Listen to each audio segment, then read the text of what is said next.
السلام علیکم۔ Special T V studio سے قومی معلومات کے ساتھ میں ہوں عدیل۔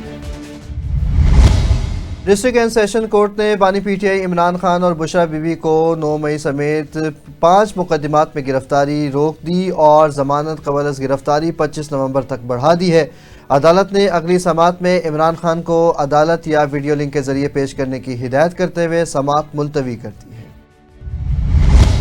Punjab government servants housing foundation کی کارکردگی کا جائزہ اجلاس سیکریٹری ہاؤسنگ نور الامین مینگل کی زیر صدارت منعقد ہوا۔ اجلاس میں affordable housing programmes, public private partnership اور پلاٹس کی فراہمی پر غور کیا گیا۔ سیکریٹری ہاؤسنگ نے اہم فیصلوں کے لیے خصوصی کمیٹی تشکیل دینے کی ہدایت بھی کی ہے۔ بریفنگ میں بتایا گیا کہ فنڈز کی کمی کے حل کے لیے کمرشل ایریاز کے مؤثر استعمال اور نئی اسکیموں کی منصوبہ بندی جاری ہے۔ ترجمان کے مطابق وزیر اعلیٰ پنجاب کے ویژن کے مطابق ہاؤسنگ سیکٹرز میں نمایاں پیش رفت جاری ہے۔ پنجاب سیف سٹیز اتھارٹی کی میرا پیارا ٹیم کی شاندار کامیابی۔ 5 سال قبل گم ہونے والی بچی ارم کو والدین سے ملا دیا گیا۔ ارم چائلڈ پروٹیکشن بیورو میں مقیم تھی۔ ٹیم نے انٹرویو اور تحقیقات کے بعد والدین کو شاہدرہ میں تلاش کیا۔ والدین نے خوشی کا اظہار کرتے ہوئے سیف سٹی ٹیم کا شکریہ ادا کیا ہے۔ ترجمان کے مطابق شہری گمشدہ افراد کی اطلاع 15 پر کال کر کے 3 دبا کر دے سکتے ہیں۔ جو یہ غائب ہو گیا تھا تو ہم نے بوٹ ڈھونڈا، لیکن اس وقت پانی آیا تھا نہر میں۔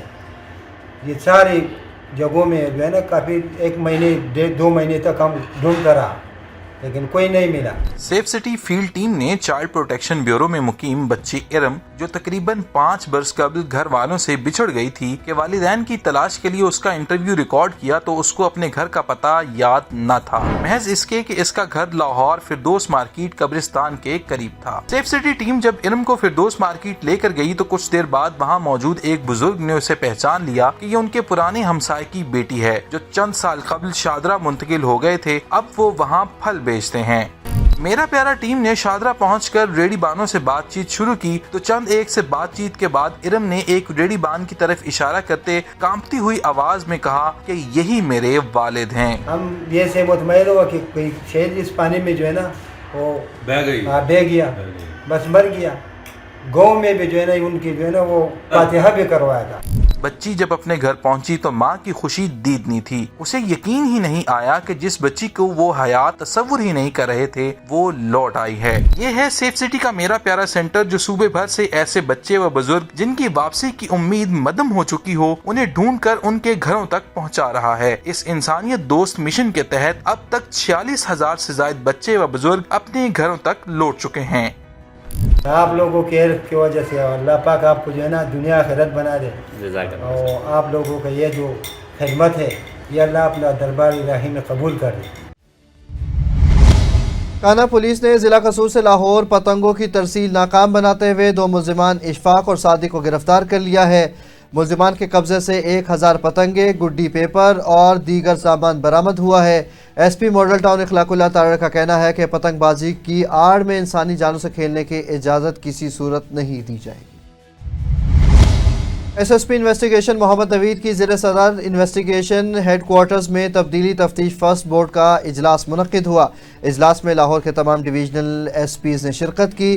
اجلاس میں قتل، اقدام قتل، اغوا، دھوکہ دہی اور دیگر 38 مقدمات زیر بحث آئے ہیں، جن پر موقع پر احکامات جاری کیے گئے۔ ایس ایس پی محمد نوید نے کہا کہ میرٹ پر بروقت انصاف کی فراہمی اولین ترجیح ہے۔ خواتین اور بچوں سے متعلق مقدمات کو ترجیحی بنیادوں پر نمٹایا جا رہا ہے، جبکہ عوامی شکایات کے فوری ازالے کے لیے دفتر کے دروازے ہر وقت کھلے ہیں۔ وزیر اعلیٰ پنجاب مریم نواز شریف کے اسموک سے پاک پنجاب ویژن کے تحت پنجاب پولیس کی ماحولیاتی تحفظ کے لیے کارروائیاں جاری ہیں۔ گزشتہ 24 گھنٹوں میں اسموک کریک ڈاؤن کے دوران 14 مقدمات درج اور متعدد افراد گرفتار کیے گئے۔ ترجمان پنجاب پولیس کے مطابق 115 افراد پر 10 لاکھ روپے جرمانہ بھی عائد کیا گیا اور 53 کو وارننگز بھی جاری کی گئی۔ رواں سال اب تک 1642 مقدمات درج کیے گئے، 1571 گرفتاریاں اور 15 کروڑ روپے سے زائد جرمانے عائد کیے جا چکے ہیں۔ آئی جی پنجاب ڈاکٹر عثمان انور نے ہدایت کی کہ اسموک ایس او پیز کی خلاف ورزی پر زیرو ٹالرنس پالیسی کے تحت فوری کارروائی کی جائے۔ حویلی لکھا میں چک بابا کا واٹر فلٹریشن پلانٹ انتظامیہ کی غفلت کے باعث بدحالی کا شکار ہے۔ اہل علاقہ صاف پانی سے محروم ہو گئے۔ شہریوں نے ڈپٹی کمشنر اوکاڑا سے فوری مرمت اور صفائی کے احکامات جاری کرنے کا مطالبہ کیا ہے۔ گجرانوالہ میں تھانہ سول لائن پولیس کی منشیات فروشوں کے خلاف بڑی کارروائی، بدنام زمانہ ریکارڈ یافتہ ملزم گرفتار کر لیا گیا، جبکہ ملزم کے قبضے سے 12 کلو چرس بھی برآمد کر لی گئی۔ سی پی او محمد ایاز سلیم کا کہنا ہے کہ نوجوان نسل کے محفوظ مستقبل کے لیے منشیات سے پاک معاشرے کی تشکیل ہمارا مشن ہے۔ منڈی احمد آباد میں Quaid Azam institute of medical and health sciences Hujra Shah Muqeem campus میں دوسرا کنووکیشن منعقد ہوا۔ 100 سے زائد طلبہ و طالبات کو ڈگریاں اور ڈپلومے عطا کیے گئے۔ چیئرمین ملک مہدی حسن ایڈوکیٹ نے کہا کہ پروفیشنل ایجوکیشن وقت کی ضرورت ہے، طلبہ کو فیسوں میں رعایت دی جائے گی۔ تقریب میں نمایاں اساتذہ کو شیلڈز اور اسناد سے بھی نوازا گیا ہے۔ مظفر گڑھ میں تانہ سول لائن پولیس کا اشتہاری مجرمان کے خلاف کریک ڈاؤن، ڈکیتی کے مقدمات میں ملوث ایک کیٹیگری کا اشتہاری مجرم گرفتار کر لیا گیا۔ ایس ایچ او محمد ساجد فیاض کا کہنا ہے کہ جرائم پیشہ عناصر کے خلاف سخت قانونی کارروائیاں جاری رہیں گی تاکہ شہریوں کے جان و مال کا تحفظ یقینی بنایا جا سکے۔ صادق آباد میں وزیر اعلیٰ پنجاب مریم نواز شریف کے موبائل پولیس اسٹیشنز اور لائسنسنگ یونٹ منصوبے کا افتتاح کر دیا گیا۔ اے ایس پی آغا انعام اللہ نے ٹیم کے ہمراہ فیتہ کاٹا۔ منصوبے کے تحت شہریوں کو ایف آئی آر اندراج، ڈرائیونگ لائسنس، کریکٹر سرٹیفکیٹس اور دیگر پولیس سروسز ایک ہی مقام پر میسر ہوں گی۔ لاہور میں جماعت اسلامی کے رہنما عبدالعزیز عابد نے لاہور وارث کالونی بازار میں دکان کا افتتاح کر دیا۔ تقریب میں علاقے کی معزز شخصیات اور رہنماؤں جاوید انقلابی، انجینئر طلحہ عزیز، محمد خالد، احتشام الحق اور دیگر نے شرکت کی۔ عبدالعزیز عابد نے خطاب میں کہا کہ رزق حلال کمانا عبادت ہے اور پاکستانی معیشت کا انحصار نوجوانوں کے فعال کردار پر ہے۔ انہوں نے بتایا کہ جماعت اسلامی نوجوانوں کو 1 لاکھ روپے تک سود فری کاروبار قرضے فراہم کر رہی ہے، جبکہ ملک بھر میں بنو قابل آئی ٹی پروگرامز کا انعقاد بھی کیا جا چکا ہے۔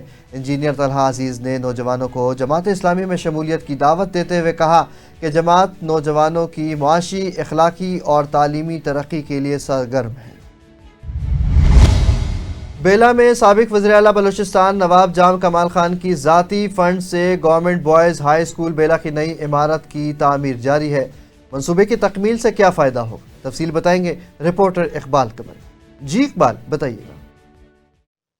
جی بالکل، اس وقت میں موجود ہوں گورنمنٹ بوائز ہائی اسکول بیلا میں، جہاں آپ میرے عقب میں دیکھ سکتے ہیں کہ زیر تعمیر بلڈنگ ہے جو سابق وزیر اعلیٰ بلوچستان نواب آف لسبیلا جام کمال خان کے ذاتی فنڈ سے تعمیر ہو رہی ہے۔ تو اس حوالے سے ہمارے ساتھ یہاں اسکول کے جو انچارج ہیں جمیل احمد قریشی آئیے مزید اس بلڈنگ کے حوالے سے ان سے جانتے ہیں کہ یہ عمارت کا کام کب شروع ہوا ہے اور کب تک مکمل ہوگا، اس میں کتنے کمرہ جاتے ہیں، کتنے سیکشن ہیں، اس حوالے سے تمام تر معلومات اسکول کے انچارج جمیل احمد قریشی۔ سر جمیل احمد قریشی صاحب، بہت شکریہ وقت دینے کا۔ سر آپ یہ بتائیں کہ یہ بلڈنگ کب سے زیر تعمیر ہے اور کتنے مطلب کروڑ کی لاگت سے یہ تعمیر ہو رہی ہے؟ یہ تعمیر 2020 میں محترم جناب نواب آف لسبیلا وزیر اعلیٰ بلوچستان جام کمال خان کے دور میں منظور ہوئی، جس کی لاگت 13 کروڑ کے قریب ہے، اور اس کی جو ڈیوریشن ہے وہ 3 سال کے قریب ہے، لیکن الحمدللہ تیزی سے یہ کام پایہ تکمیل کی طرف جا رہا ہے، اور یہ اپنے دور کی بلوچستان میں ایک جدید طرز کی تعمیرات ہے۔ ہائی اسکول کے لحاظ سے اس میں وہ تمام لوازمات، وہ تمام فیسلٹیز موجود ہیں جو اس دور کے تقاضوں کے عین مطابق ہے۔ تو یہ میں سمجھتا ہوں کہ جام کمال خان صاحب کی طرف سے لسبیلا کے عوام کے لیے ایک تحفہ بھی ہے اور تعلیم دوستی کا ثبوت بھی ہے۔